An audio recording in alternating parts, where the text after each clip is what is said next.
श्रुतिस्मृतिपुराणानाम् आलयं करुणालयं नमामि भगवत्पाद शंकरं लोकशंकरं। त्वमेव माता च पिता त्वमेव बन्धुश्च सखा त्वमेव विद्या द्रविणं त्वमेव सर्वं मम देवदेव।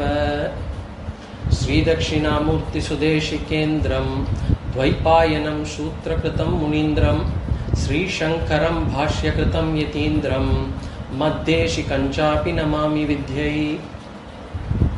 ओम नमो ब्रह्मादिभ्यो ब्रह्म विद्या संप्रदायकर्तृभ्यो वंशऋषिभ्यो महद्भ्यो नमो गुरुभ्यः।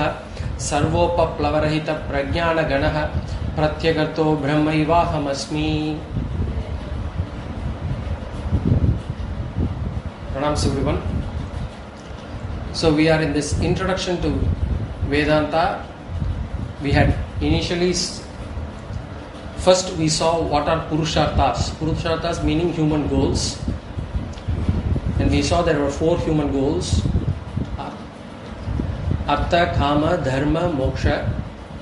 And then to achieve these goals, Ishvara or Bhagavan has given us the Shastras, which is the sort of the manual for us to live in this world. And we saw there were 6 layers of Shastras, the primary one being the Vedas. So the Vedas are the basis for all the Shastras. And the Vedas tell us how to achieve each of these goals. And then even if we know how to achieve from a society standpoint, from an individual standpoint, there have to be a necessary infrastructure for us to be able to achieve that.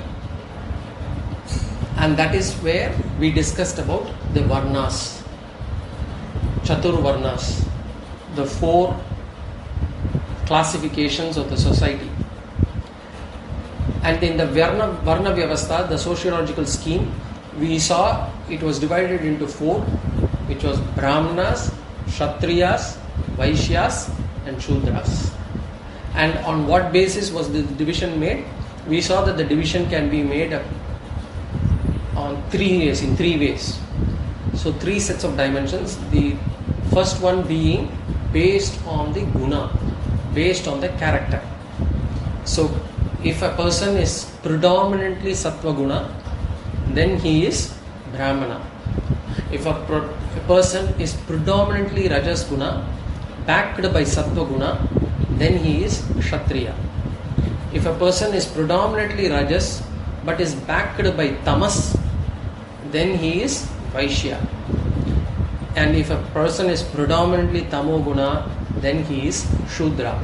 This is on the basis of character, guna. Then we saw there is also a classification based on karma. Karma being profession, what they are, the work that they do. And we saw that the karma brahmana is basically are the set of people who are involved in scriptural study and teaching, making sure that this knowledge is taken to the next generation. And these people, this set of people are called as karma brahmana. Karma Kshatriya are the people who are involved in public service and administration, who are involved in administering the country, policing, all the defense forces, all those come under Kshatriya. And then the Karma Vaishya are those people who are involved in the commercial activity, generating business, generating opportunities and trade for everyone. And then the Karma Shudra, who is basically the set of people who are there to help out all the other 3 in terms of achieving these social goals. Then we saw that the 3rd division is based on Jati. When we say Jati, Jati means birth here. Jati means birth. So a person born in a Brahmana family is called as Jati Brahmana, Jati Kshatriya, Jati Vaishya and Jati Shudra. Now we saw that an individual can be classified into all 3. As in, a person could be a Jati Brahmana but could be doing a work of a Vaishya and could have a character of a Shudra. So that is also possible, that 3 varnas can be present in a single person, individual. But the question comes is there any kind of gradation among these 3? So we saw that whether there is any taratamyam. We saw that from a varna standpoint, especially around jati, there is no gradation. If we look at karma also, there is no gradation. All are equal, as we saw that every part of the human body is equally important. So all the 4 karma based divisions are also considered equal. But if we look at guna vibhaga, based on the character, there is definitely a gradation. A guna brahmana is certainly superior to a guna kshatriya, who is certainly superior to a guna vaishya, and who is certainly superior to a guna shudra. Because guna shudra, by character, they are closer to animals, and a guna brahmana is closer to Ishvara. And the idea for us is, we have to understand where we stand in terms of our guna and try to elevate ourselves from, if we are in Shudra, we should go to Vaishya. If we are in Vaishya, we should go to Kshatriya. If we are in Kshatriya, we have to go to Brahmana. So each individual will have to make that call to understand where they stand in terms of these characteristics and move up the ladder. So the character-wise superiority definitely exists. And whoever has got a higher character, he definitely deserves our namaskaras. And an example is, Prahalada was born actually Prahalada was an asura. He was born to Hiranyakashipu. But when we actually discuss about the most reverential people in our culture, Prahalada name comes first. In the morning, when we wake up, we are supposed to think of all the reverential people before we start the day. Of course, when we start the day, we always say Karagre Vasade Lakshmi Karamadhye Saraswati and all. And then when we get down, when we want to put our foot down, before putting the foot down, we say, we worship Bhuma Devi. And then we have to think about all the reverential people in our culture. And there is a sloka for that also. Prahalada Narada Parashara Pundarika Vyasambarisha Shuka Shaunaka Bhishmadarcha Rukmangada Arjuna Vasishta Vibhishanadim Punyanimam Parama Bhagavatam Smaramim. So let me think about all these Bhagavatas before I start the day. And there Prahalada names comes first.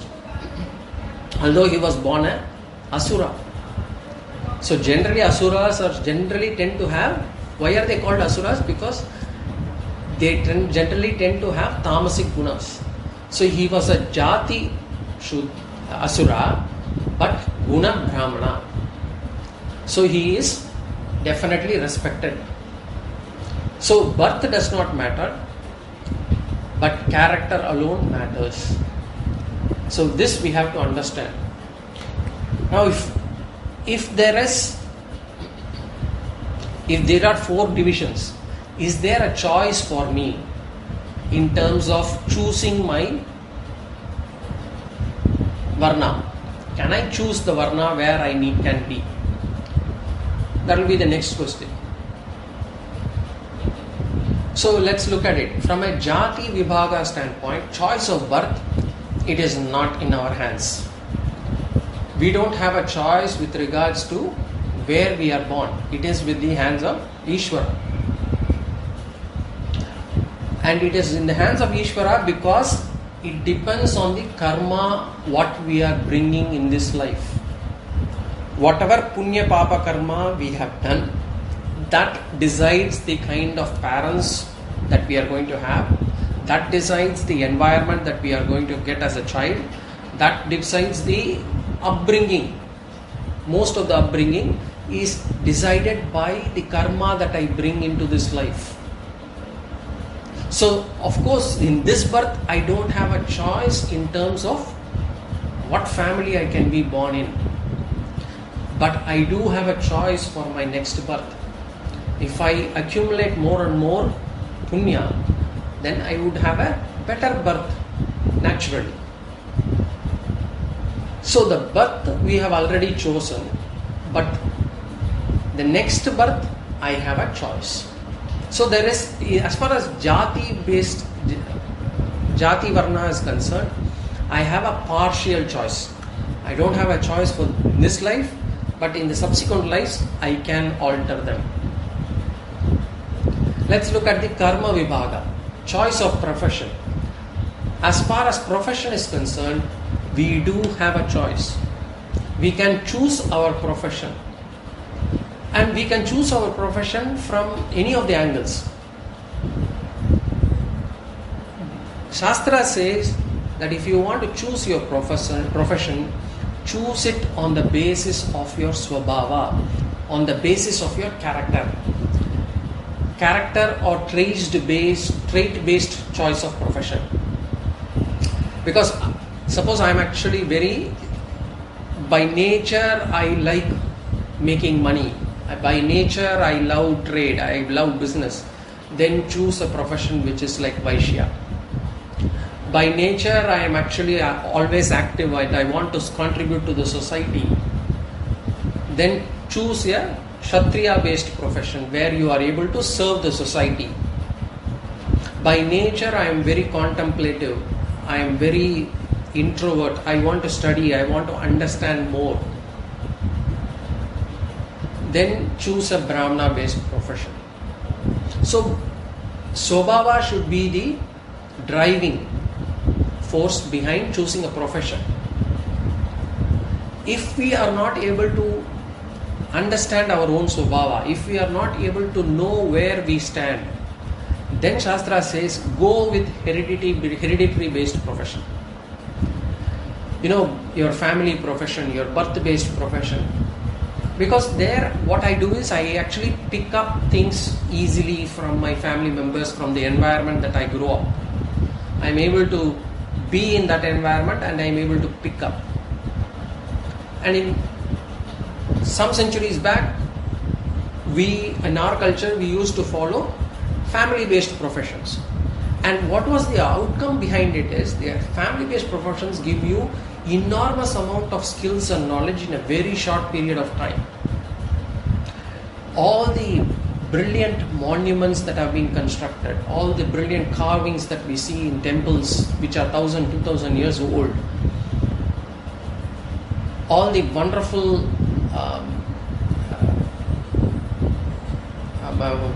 things that we have achieved in astronomy, in science, in medicine, in warfare, in administration. All this has been possible because we had a family-based profession where the children used to pick up these skills at a very early age. And that's why we were able to get those kind of monuments today. Today, if we have to build the Tanjavur big temple again, it's not possible. But in those days, we had the skills. And those skills were not got in the universities and colleges in those days. Those were all got from our own family. Within the family, it was transferred from one person, one generation to another generation.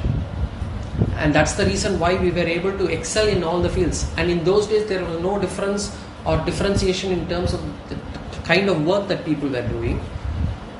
So everybody was happy what they were doing because they were contributing. And what mattered was, of course, from a guna standpoint only. So Swabhava based choosing of profession is advised. If not, go with your family or hereditary based profession. The one thing that we should not do is money based choosing of profession. That is what mostly we do nowadays these days. We look at which has got most which can fetch me most money in my working life, or which has got the most demand after a few years. We look into those and we try to push even our kids into those kind of studies, because we think money can make him happy, and he will be able to get money once he gets into that profession. But actually it will prove counterproductive after some time, because that person may not have interest in that profession. He may not be able to excel in that. And when he is not able to excel in that, two things. One, he is not going to get that money or comfort what we thought he will get. The second thing is, internally also that person will not be happy. So choosing a profession based on money should be avoided. Our scripture says ideal is character based choice, because when you do it based on your own character, you will love your profession. It will not be a burden, because even salary or money will not matter for you, because you will love the work itself. So you don't want additional satisfaction in terms of money. And we will discuss about karma yoga later on. And karma yoga can be easily practiced if we love what we do, because the very performance itself will give us satisfaction rather than the applause or the money that we are going to get afterwards. So choose it based on character, if not based on family. Otherwise, avoid doing it based on money. Now, so as I said, there is a choice in terms of karma. But when we choose our varna based on the karma, we have to be careful in terms of how we choose that varna. Now, what about guna vibhaga? Is there a choice for us in terms of choosing a varna based on our guna? Yes, we do have a choice. In fact, the entire spiritual sadhana that a person does in one's life is to improve our guna step by step until we are able to get to the stage of guna brahmana. So we should all try to become guna brahmana. Whatever be our birth, whatever be our profession, whatever be our jati, whatever be our karma, from a guna standpoint, we should try to achieve guna brahmana status. So this is varna vyavastha. This is based on the society being divided into 4.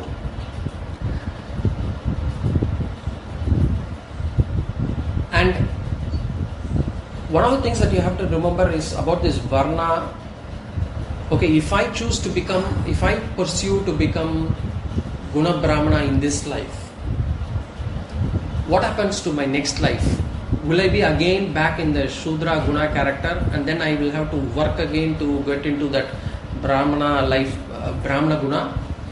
Bhagavan assures us that your guna you will be carrying forward in your next life also. That's why certain people come with their own likes and dislikes. Some people are calm, some people are very short-tempered. Even they need not pick up this character when they are growing up. They are by nature that kind of person. And that's because these people, every one of us for that matter, we are carrying our guna from our past life. So if we are making some improvement in this life, it will definitely help us in our next lives also. So this is varna vibhaga. The next topic is ashrama vyavastha. And before I go to ashrama vyavastha, I want to touch upon a topic called dharma. Dharma, because every varna has also got a dharma. And dharma, as I said, has got multiple meanings to it. We already saw in the Purusharthas as artha, kama, Dharma, moksha. And there I said dharma means punya there. Dharma, as I said, has got multiple meanings. Dharma means duty. The most common meaning for dharma is duty. When we say swadharma, it means your duty. It is his dharma. If we say, it means it is his duty. Dharma is also used to refer some places at discipline. If I say discipline, this is dharma. He follows this dharma. If I say, it means he follows this discipline. So dharma has got punya, duties, discipline. Dharma has got another meaning also called way of life. Way of life. When I say Sanatana Dharma, it means the way of life which has been there from beginningless. Sanatana Dharma. So another meaning is Dharma means way of life. Another meaning for Dharma is values. When we say he is Dharmo Rakshati Rakshitaha, when we say that, it means the values that one upholds to will be able to help him and will protect him. So there it means values. So dharma, depending on the context, has got another name for dharma, which in Tamil Nadu we use a lot of places, is when we say dharma, a lot of people interpret it as to be dhana. So dharma bodunga swami, people will say when we go on the streets. There it means dhanam, donate, charity. So it's got multiple meanings. Please understand, depending on the context, it has to be interpreted correctly. So dharma here is, sometimes we say dharma putra. Dharma there means righteousness. When you say dharma putra, Yudhishthira is called as dharma putra because he is embodiment of righteousness. There it can be closely related to values basically. So dharma here now what I am going to talk about dharma here is, dharma here means duties. And it is split into two. One is Samanya Dharma and Visesha Dharma. So every person has got Samanya Dharma and Visesha Dharma. Samanya Dharma, that which does not change from person to person. Samanya Dharma means common. It is one which is universal duty.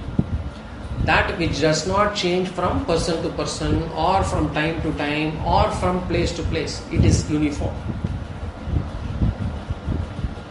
For example, Shastram says, Ahimsa, do not hurt others. Shastram says, Satyam Vada, tell the truth. So it doesn't change whether you are Brahmana, Kshatriya, Vaishya, Shudra, or whether you are young adult, or whether you are male or female. No matter what your gender, what your varna, what your age, you will have to follow. That is called as Samanya Dharma. So who needs to follow this? Everyone. When do they need to follow? At all times. So this is called as Samanya Dharma. Shastra says if the person does not follow Samanya Dharma, he is as good as be living an animal life. So Samanya Dharma is important. Question is, what is Samanya Dharma? I know something, you said Ahimsa, you said truth, that's all fine, but how do I know what is the list of Samanya Dharma so that I do know whether I am able to, whether I am following it or not following it? Whether I am actually,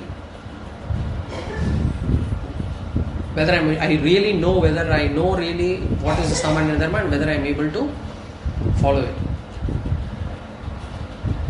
How will I ensure that I am not disobeying the Shastras when it comes to Samanya Dharma? So there is a sutra. I said already, sutra means what? It's basically a capsule. It's a capsule which when you expand it, you will have a full meaning. But it's basically a capsule. So there is a sutra which explains Samanya Dharma for us. It says, Shruyatam. Shruyatam sarva dharmasvam. Shruyatam sarva dharmasvam. Shrutvacha avadharyatam. Shrutvacha avadharyatam. Atmana pratikulani paresham na samacharet. So it says, Shruyatam, please listen. It basically tells us, the Shastras tell us, please listen. Sarva dharmasvam.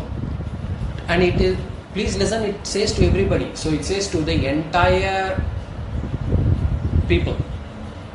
The root, dharma, I am going to tell you Sarva dharmasvam, the root of the dharma. What is, how do you identify what is Samanya Dharma? I am going to give you a clue. Shrutvacha, it says, once you listen to this, avadharyatam, do keep in mind deeply, do not forget it. Avadharyatam, keep it in your mind deeply. So it is now first warning. The warning itself is in one line because it is very important. Please don't forget it. Pratikulani atmanaha. Pratikulani means what is not likable, not correct. Atmanaha, what is not likable, not correct to me. Atmanaha means to me. Na samacharet paresham. Don't do to others. So this is what in English they translated after do not do unto to others what you don't want others to do. Basically this is a sutra in our Shastra given many years ago. So it says, please listen, I am going to give you the root of Dharma. Once you listen, do not forget, keep it in your mind clearly.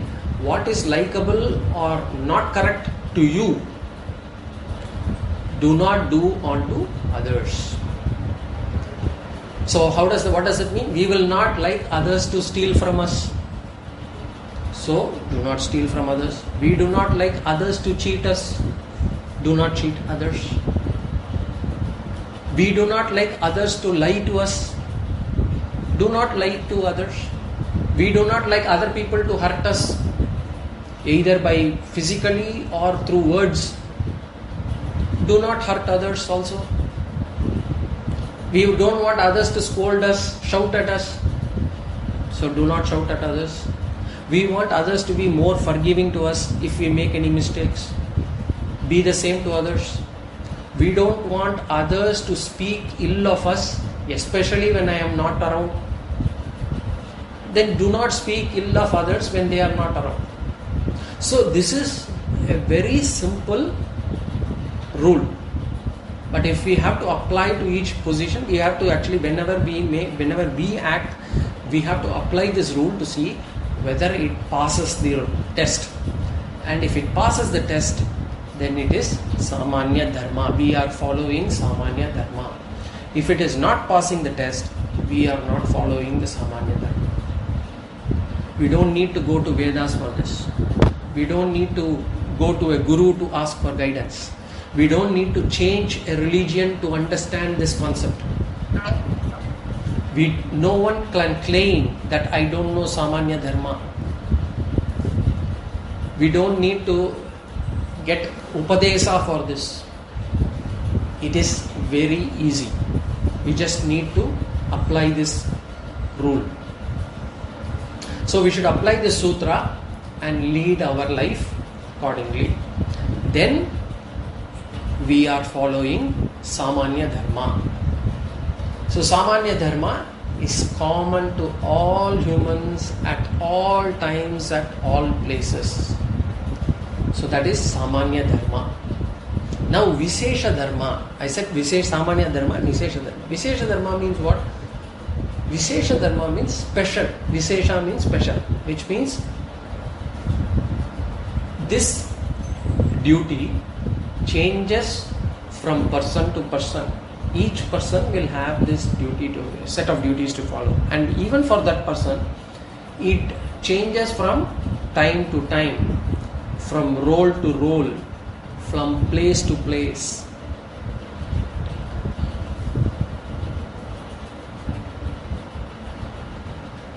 So it is very specific, and it is based on varna and ashrama. Varna meaning what is your karma, or what is depending on your profession, and depending on your that stage of life that you are in.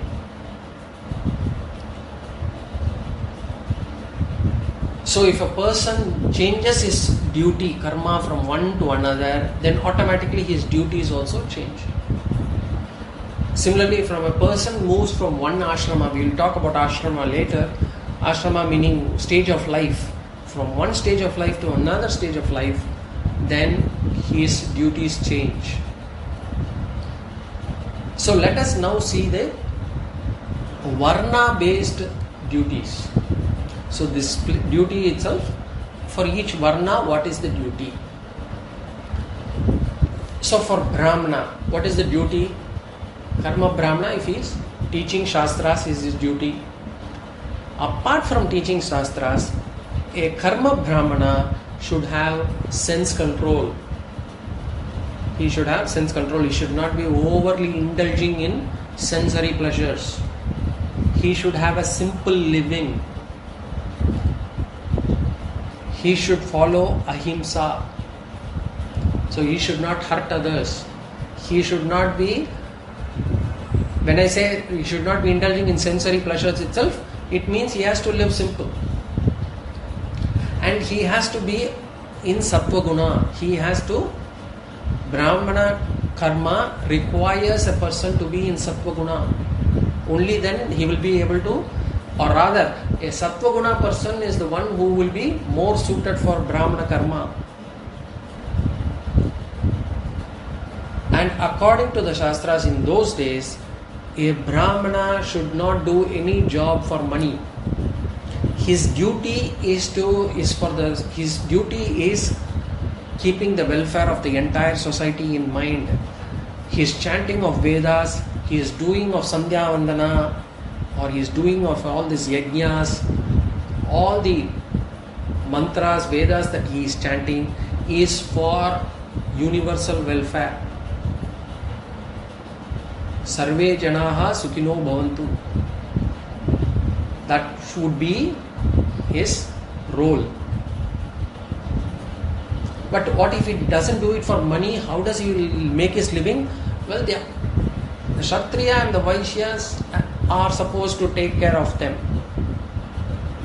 Those days, kings used to take care of the Brahmanas. They will give them income. So they would need not worry about the next bowl of food, but they would do every activity that is needed for the welfare of the kingdom. So that was the role of Brahmana. Kshatriya, what is the duty? Vishesha dharma, protecting the nation. Protecting the nation comes first. Social service, making sure that you are there to help others. And Kshatriya had an important role, was to uphold dharma. This is an important term, because this is what the question will come even in Bhagavad Gita. Some people will ask, why did Arjuna fight the war? Why did he kill so many people? Why did Krishna ask Arjuna to fight the war? Because Arjuna was a Kshatriya, and Arjuna's responsibility was to uphold dharma. So he had to fight the war. He should not escape from the war. So upholding dharma was Kshatriya's responsibility, or he still should be Kshatriya's responsibility. So in those days, you remember even in Ramayana and Bharata, when the rishis are doing tapas in the forest, the Rakshasas come and disturb them and others.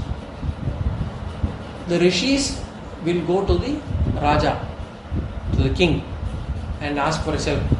So the Raja will himself come sometimes, or he will send people to make sure that the rishis are protected. Why that happens? Because two reasons. One is Brahmanas are not supposed to take weapons. Brahmanas, they are supposed to uphold ahimsa. And Kshatriya's responsibility is to uphold dharma. So the duties were clearly demarcated. So there was no confusion there. So Kshatriyas will go and do the dharma yuddha. So that is the Vishesha dharma of Kshatriyas. Now what about Vaishyas? Vaishyas, they had to do business, commerce, trade, agriculture, all those things. And again, in those days, when I told you there is something called Upavedas, Dhanurveda, Ayurveda. One of the Upaveda is Arthashastra, as I said. Arthashastra is one of the Upavedas, means sub-Vedas of the main Vedas, subset of Vedas. There it talks about how a Vaishya should conduct business. And there they say the Vaishyas, when they are selling the goods, they should be upfront in saying what is their cost price. Say it's $10 or 10 rupees, they should upfront say what is the cost price. And then the person who is buying it should be able to be open and say how much he can afford to pay for that. And if that person is a rich person, he says I can afford to pay 20, he pays 20 and gets it. And if a person comes here and he says he could only afford 11, he pays 11 and takes it. Another person comes in and says I can afford only 5, he pays 5 and takes it. So the idea behind that is how Arthashastra had envisaged, and that was how our society was for some time. That history we are not able to see because that history is all lost.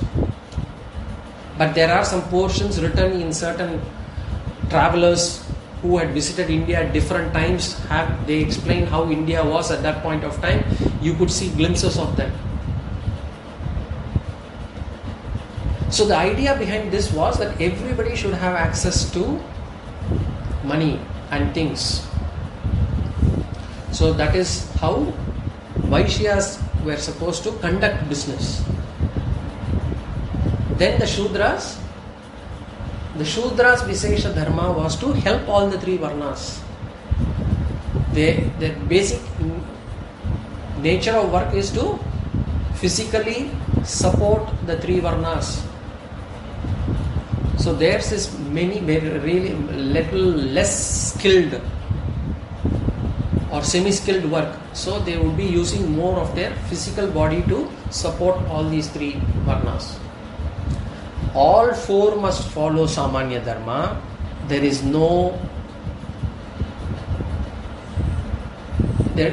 is exempted from anything. This Samanya Dharma, there is no choice for them. But on top of that Samanya Dharma, each person will have to follow their Vishesha Dharma.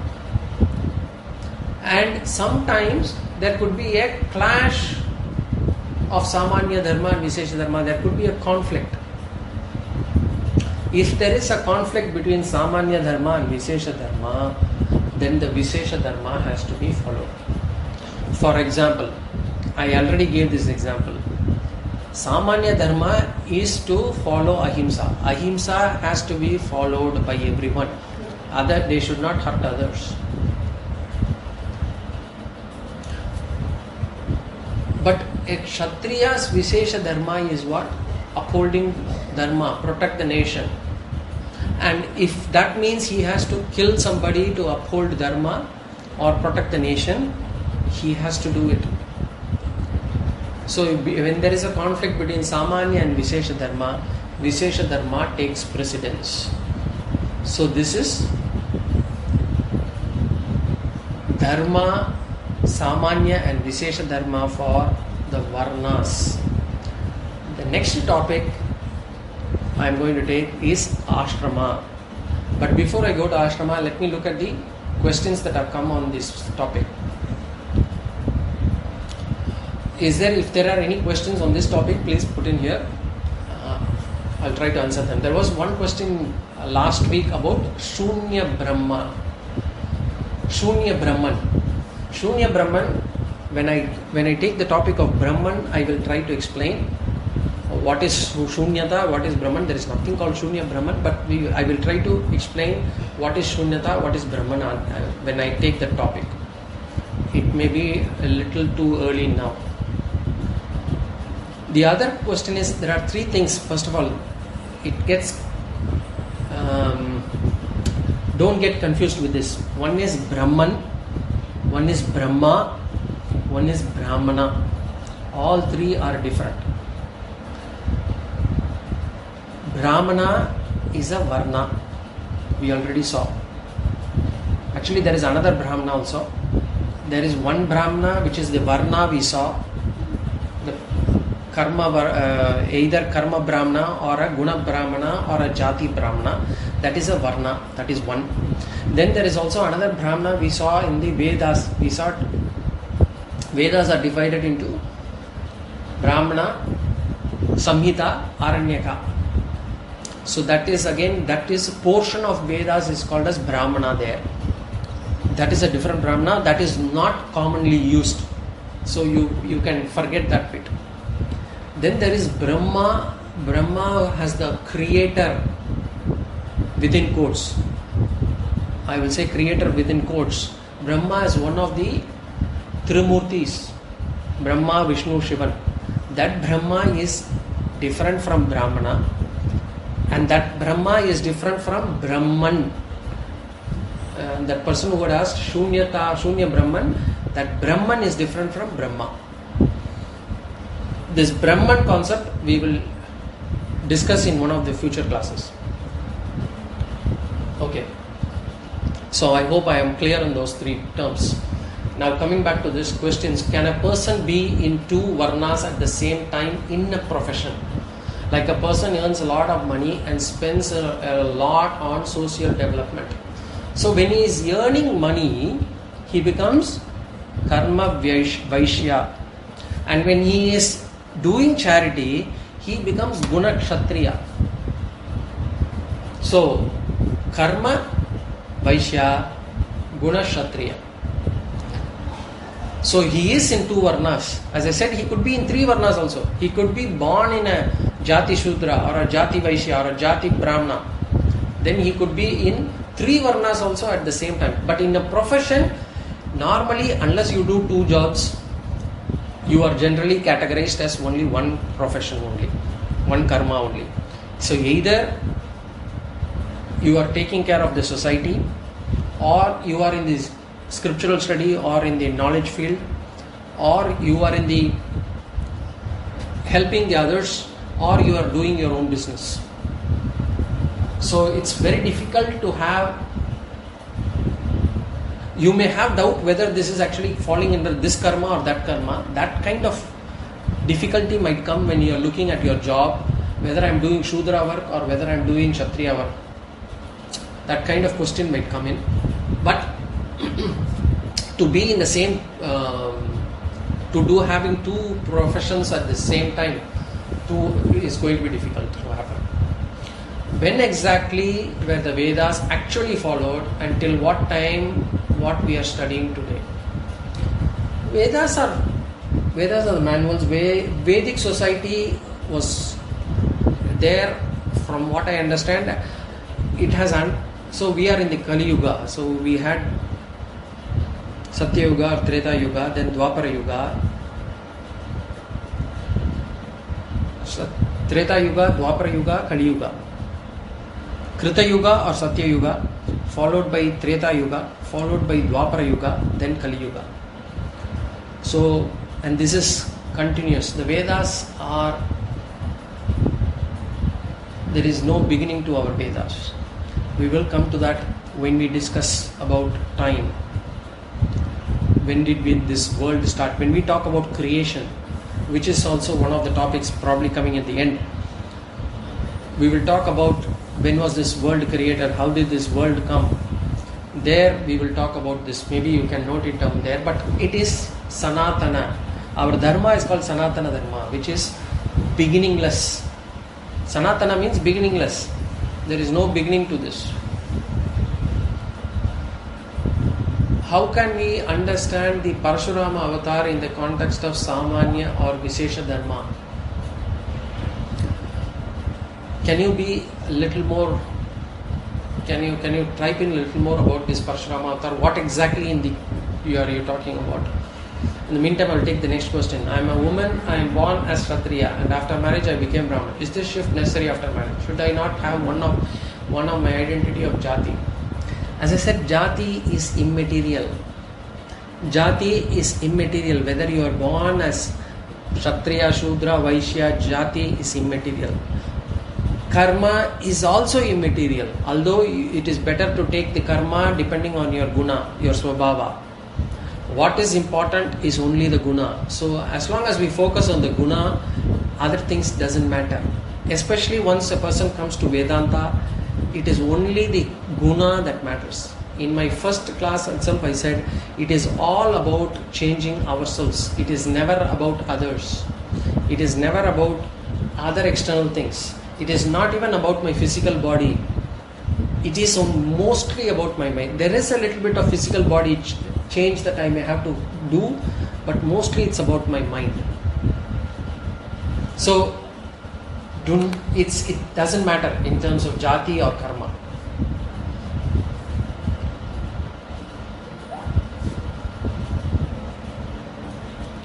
Why do they prefer that people marry in the same jati? Well, I mean, for many reasons probably, but I am trying to answer from my limited knowledge or understanding. This is beyond the scope of what I should be answering. But why do people?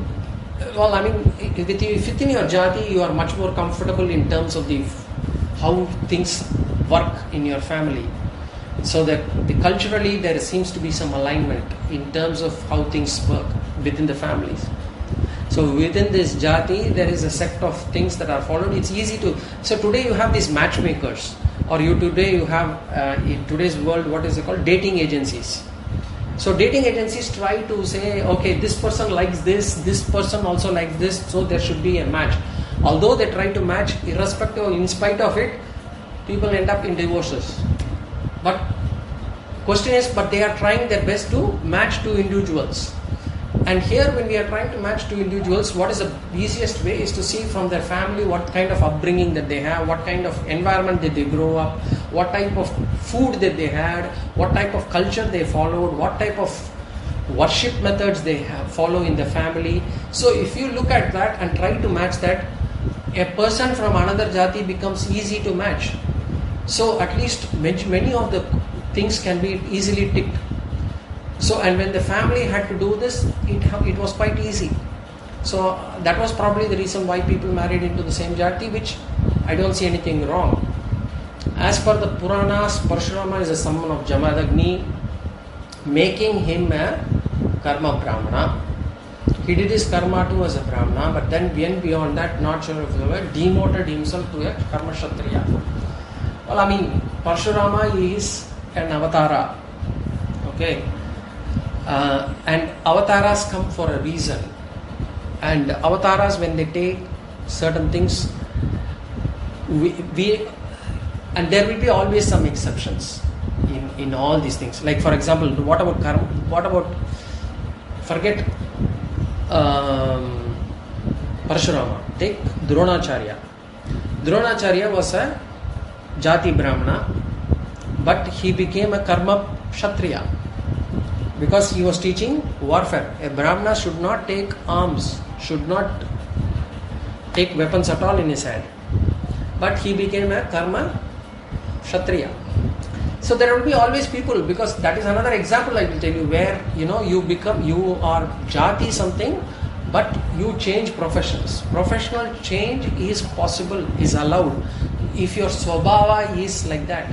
So Drona's or Parashurama's swabhava was such that they were kshatriya gunas, and therefore they easily entered the kshatriya profession. I am not sure if. So what was his nature? Every avatar teaches us something. What do we learn in the context of Samanya Vishesha Dharma from this avatar? Vishesha Dharma, Samanya Dharma. Vishesha Dharma is basically, Samanya Dharma is listen to whatever your elders, fathers say. So he actually, his father Jamadagni asked him to do certain things, he did it. And he got back the boon. But of course, we have to understand that he was an avatar, and both Jamadagni as well as Parshurama had done a lot of tapas. So if we want to emulate them, we have to first reach their level in terms of tapas. Otherwise, we have to take inspiration, not blindly follow whatever they did. And Vishesha Dharma, basically, as I said, if his guna is more Kshatriya, and therefore he was able to move into the karma Kshatriya. That is what Drona also did. Okay. I am not sure if jati is immaterial if our birth is determined by our actions. For example, are we not born into a certain family because of our earlier life and our good and bad deeds? This is based on today's lesson. Okay. Now, what I said was there are a lot of things. Punya, Papa, and also your gunas play a part in terms of where you are born. So you are born in a particular family because your initial swabhava comes with that. But as I said, swabhava can be changed and has to be changed. In fact, that's why we say from a guna shudra, a person has to move to guna brahmana. So yes, a jati kind of gives you the environment depending on your punya or papa that you have brought in this life. It gives you the environment based on the punya or papa that you have brought. But in terms of making the change internally is in your hands. Again, I will take the example of Prahlada. Prahlada was born to Hiranyakashipu. Was it Hiranyakashipu? Okay. He was fully in Asura environment, and yet he was able to come out of it. So it is the prayatna that a person has to make. Obviously, certain things will go well for you if you have got the right punyas. Certain things may not go well for you. But every human being, rather, let me put this way, no person in this world will have 100% perfect environment for himself at all times. There will always be something which is missing. There will always be something that a person will be craving for. Anybody you speak to, unless they have come to Vedanta, will say, if only. The moment they say if only, that means they are craving. If only my hair was black. If only my head was not bald. If only I was born to a rich parent. If only I was born in this part of the world. If only I had a wife like this. If only I had a husband like this. If only my boss was like this. There is always an if only. So nobody gets 100% right. Nobody gets 100% everything. But the birth, every person will have to make the best of it. No person, and I will tell you, comforts or rich, the money or comforts is not an indication of the punya that a person has brought. I want this to be clear in everybody's mind. Money or comfort is not equal to punya. Please understand. Because if that is the case, if Ramana Maharishi or Kanchi Mahapariva or so many other sadhus who have achieved the highest of highest levels, they didn't have money or comfort. They were born in poor families. Which does that mean that they did not bring punya in their life? Absolutely not. They had got more punyas than any of us put together. All of us put together. So, money or comfort is not equal to punya, please understand, number one. In fact, in the 6th chapter of Gita, Krishna says to Arjuna, says that, Arjuna says, I'm doing all these things, whatever you're asking me to do. Suppose if I don't reach the end goal in this life, what happens to me? So Krishna says, don't worry, if you are in this path, I promise you two things. One is you will get a human birth. If you are in this path, I will promise you human birth, because human birth is very rare. I will promise you human birth. The second thing is, I will ensure that you have the same knowledge and you are born in a family, rich family, where you are able to come with this knowledge. And he adds, he says, and if you have done much more, if you have done much more punya, or if you have done much more, I will ensure that you are born in a poor family, but a family full of values, where you are able to get this spiritual, you are able to accelerate spiritually much faster. In fact, money and comforts will act as a deterrent, will act as to actually slow down the pace of our spiritual progress. Generally speaking, there will be always exceptions. So don't take it literally, there will always be exceptions. The birth jati is like a launch pad, the rocket has to rise further. Yes, if we all should strive to be guna brahmana, then the society has to become non-materialistic, then it is not practically possible. I am not saying the whole society should become guna brahmana. I am saying each person should make their own choice.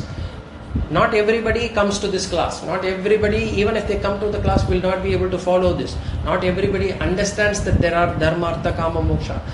We are not here to change the world. As I said, it is for us. If we want to become a guna brahmana, the choice is in us. It is a choice that we have to make. I am not here asking nobody, even Vedas doesn't say that the whole society should become guna brahmana. They say, if you want to pursue, if you want to be happy, if you want to be closer to Ishvara, if you want to escape samsara, if you want to escape from this life, this cycle of life, birth and death, then become a guna brahmana. So the choice is ours. How can a brahmana do his duty in Kali Yuga like previous yugas, like preaching shastras? In Kali Yuga, whether these are all possible? It is possible, people are still doing, although it may not be to the same extent as what it was a few centuries ago, but it is still possible. People are doing. We can. It is up to the individual. There are people who are doing it, and I know also of people who are doing it, so I wouldn't say that it is not possible. Exactly according to the Vedas may not be, but much better than what we are supposed to do, what we know of, or what we think we can. Yes, definitely. Any other questions? If not, we will again catch in the next class, where we will talk about ashrama vyavastha, the individual stages of life. We'll see that in the next class. Om Purnamadah Purnamidam Purna Purnamudachyate Purnasya Purnamadaya Purnameva Vashishyate. Om Shanti Shanti Shanti. स्वस्ति प्रजाभ्यः परिपालयन्तां न्यायेन मार्गेण महिमैषाः गोब्राह्मणेभ्यो शुभमस्तु नित्यं लोकाः समस्ताः सुखिनो भवन्तु हरिः ओम्।